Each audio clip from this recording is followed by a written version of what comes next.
Benedicta, which is this Daddy Freeze new wife, e dey make her dey understand say wetin e do to the ex-husband that is very very bad. Why e be say the man don see am through school, take care of her, open big business for her, adopt im needs. Hi everyone, welcome back to this YouTube channel, True Dreams with Lady T. It's your sister, your friend, is your girl. If this is your first time or you just didn't get post for YouTube, you just come across this our channel, please consider to hit the subscribe button, click on the notification bell so you will know anytime we put video for you. Thank you so much for coming around again and God bless you. This is our channel now, Tori, now with the talking now Pidgin English will tell the knock our Tori for you. So today's topic, we want to talk about Daddy Freeze. In short, when I just open my internet, YouTube, I just see Daddy Freeze, the jogodo person wife, he carry person wife. I can't imagine, I can't say wetin happen when this one happen, wetin happen to Daddy Freeze. I can't try to imagine. Now later, now I can't go into the matter, now I can't discover say now the wife when they did now together, now be the matter. Not be say he go jogodo person wife right now. Now the woman when they did together, when born picky for her, now the matter now it be. So when I say I listen to some people shook their mouth, some people talk their own opinion. Everybody get right to his own opinion. You know me, I try to find out so many things before I come do my video. And then you know say if people when they follow me or people when know me one on one, they don't say that the Freeze now my person. They don't say that the Freeze. I they always they support that the Freeze and anything he do. If they all stop to run as I go they jump. The thing go they pepper me. Even some video where I will even do not be the way they do my normal video. The harshness go too much, you know. People even call they say, Lady T, calm down now, waiting now. That the Freeze na your papa, be na your brother, be na, you know, because of the way I take Daddy Freeze for the beginning, the way they do it things, but right now it can't change somehow. But I don't feel blame man for why it changed, because Nigeria, you know, easy to deal with Nigeria people, and I don't feel still blame man why it changed now. Maybe it gets your own reason why it can't decide to the handle matter. Many people say they bribe her, many people say they don't shut up her, many people say that they threaten her. That's why you know they fit talk the way they talk again as before. Why some people say it does shit for inside church, use Bible cleaner, that one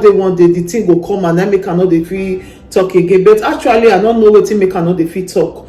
But I know say it really changed for the way they talk nowadays. But now your opinion be that everybody get right to their own opinion on any matter. Just as this matter be now, my own opinion I will see come talk on. But I will reserve my opinion for now, because Daddy Freeze saying never talk, saying go can't talk. So I go wait me talk, because may not be like say I can't carry stick, carry wood, carry this one at the end. When Daddy Freeze go can't talk, I can't be like it the way so call here. I say oh I for not talking like this. So I want just explain what really happened for this matter. Then make the viewers wanna shook na mouth put. Then if Daddy Freeze don't talk, we can't do another video again. Me we can't talk my own opinion. So me I just explain what happen for here, because this matter not be today starts. It don't say when it starts, and when the matter can't they go on.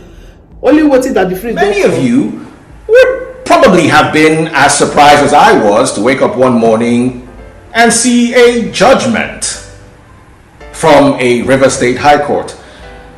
Well, guys, I was never served, so that judgment was obtained in my absence. Say not know anything about court, that thing you're surprised say they just pass judgment, can say he will pay 5 million, he will do this, he will do that. He say no know anything. He just the surprise say judgment just come. What if we go talk here? I know if you talk say he know or he no know as he take talk am. But this matter not be today start to. This matter don't take grant since how many years ago? 2018. He don't take grant. You understand? And Daddy Freeze, this new wife, so if they go court with the ex-husbands, you understand? So that they go court. Now the final judgment, now people can see now. Say he go pay 5 million. Say me he pay 5 million. As he be say he deal with the wife when he say that the Freeze going to jogo down under the wife, so he go pay 5 million for that one. What can surprise me pass for this matter as I dey talk to now? So what is surprise me?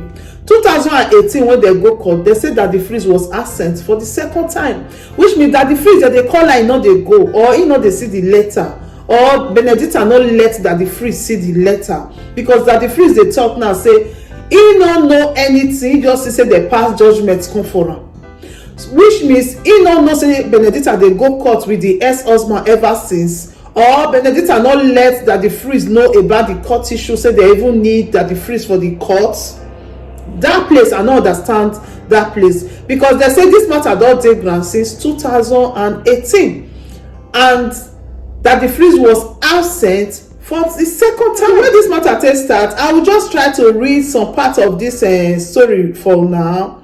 Since 2018, May 30th 2018, they published this matter. They say that the Freeze fiancée Benedicta got pregnant for him while still living in with husband. Court proceeding review. Now court now review this one, and that the Freeze was absent in court again as the hearing of the divorce case of his baby mama continued during the week. So my people, more than not mind my reading, I dey read for people wey no sabi read. If you sabi read, just dey look the screen and not just look at my reading, okay? Because my reading no smooth, okay? So if let's say the lawyer come dey ask a question, I say, could you recommend to your daughter to get pregnant for another man in her husband's house, putting it to her that he doubts that she could so recommend such a despicable and terrible act to her daughter, having admitted to court earlier that she was pregnant for Daddy Freeze, while allegedly married and living in her husband's house. Benedicta responded that her daughter should be able to decide for herself as an adult. The lawyer then moved on to her.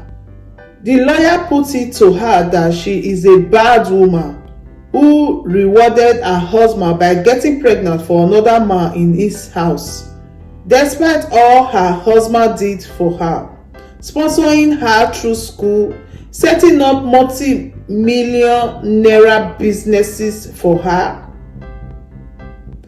sending the family abroad on vacation, including her mother and her niece, who he adopted, among many other things.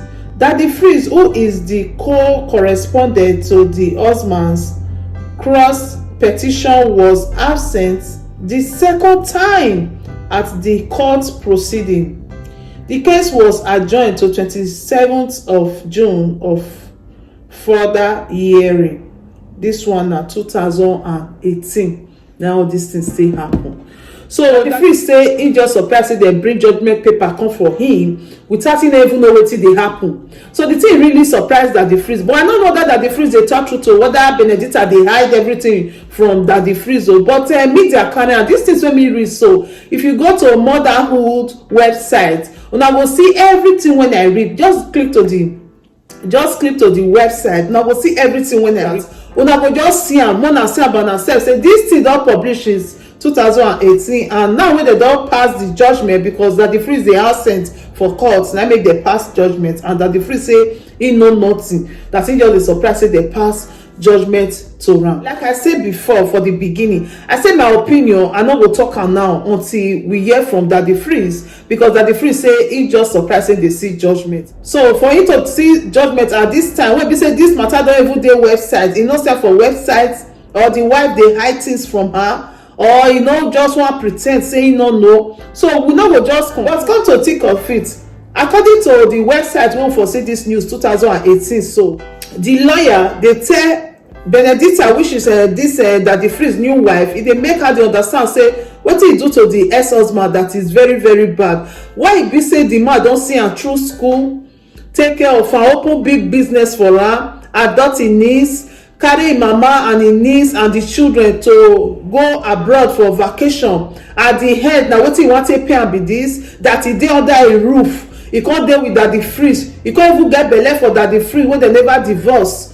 You understand? So na the matter na be this one. So if na truth, well, me I never talk o, mo fair wait for Daddy Freeze wife Benedicta, wey be say e dey under im own husband house, e allow another man to come in. Maybe you just see Daddy Freeze yellow pawpaw, you just dey sweet am, the color dey attract am, half caste, e dey sweet am, na you go say okay, make you just carry. No, I don't understand. Well, I no go judge now, my mouth sef, I say I wan wait, I was don dey talk, but Oh God. I say I wan wait, me I hear from Daddy Freeze, I don dey judge. No, I'm not judging anyway, I just dey joke. My people, what una think about this whole matter, this whole story wey me don put for here so far about Daddy Freeze, the wife Benedicta, and the ex-husband wey say Daddy Freeze must pay that amount, that e still dey under im own roof when Daddy Freeze dey come jogodo am for there, e come even get belle for am. Dey say na she open her mouth take talk am say she dey under this man roof, then e get belle for Daddy Freeze. I no know wetin una think about this matter, my people, because this one heavy for mouth o.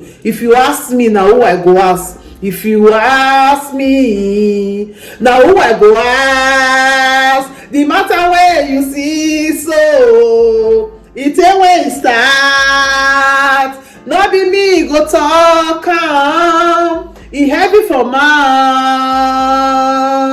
If you ask me, the matter for ground, na who I go ask. Na who me wan ask this matter now?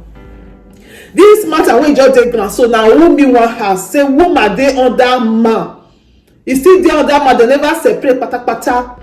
E come get boyfriend, not only get boyfriend, come get belle. Anyway, like I tell before, my opinion I don reserve am. I dey wait for Daddy Freeze make e come talk.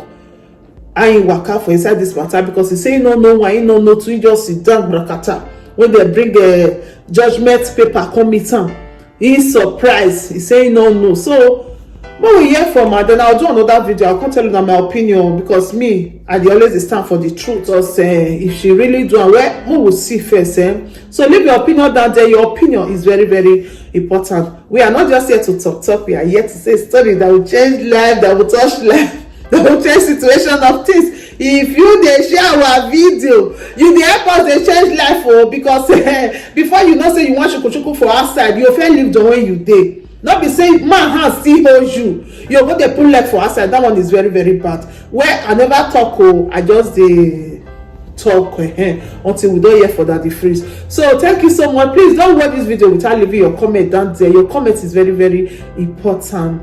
If you have not subscribed to our channel, please use this opportunity to hit the subscribe button, click on the notification bell, so you will know anytime we put video here. I remain your sister, your friend, your girl, your pikin, anyone you call me, I dey there for you through Dreams Bright Life with Lady T. See you on our next video. Ciao, ciao. If there is anything that is bothering you, my friend, please say it so others will learn. Bring it to True Dreams with Lady T, and God will be your strength. Bring it to True Dreams with Lady T,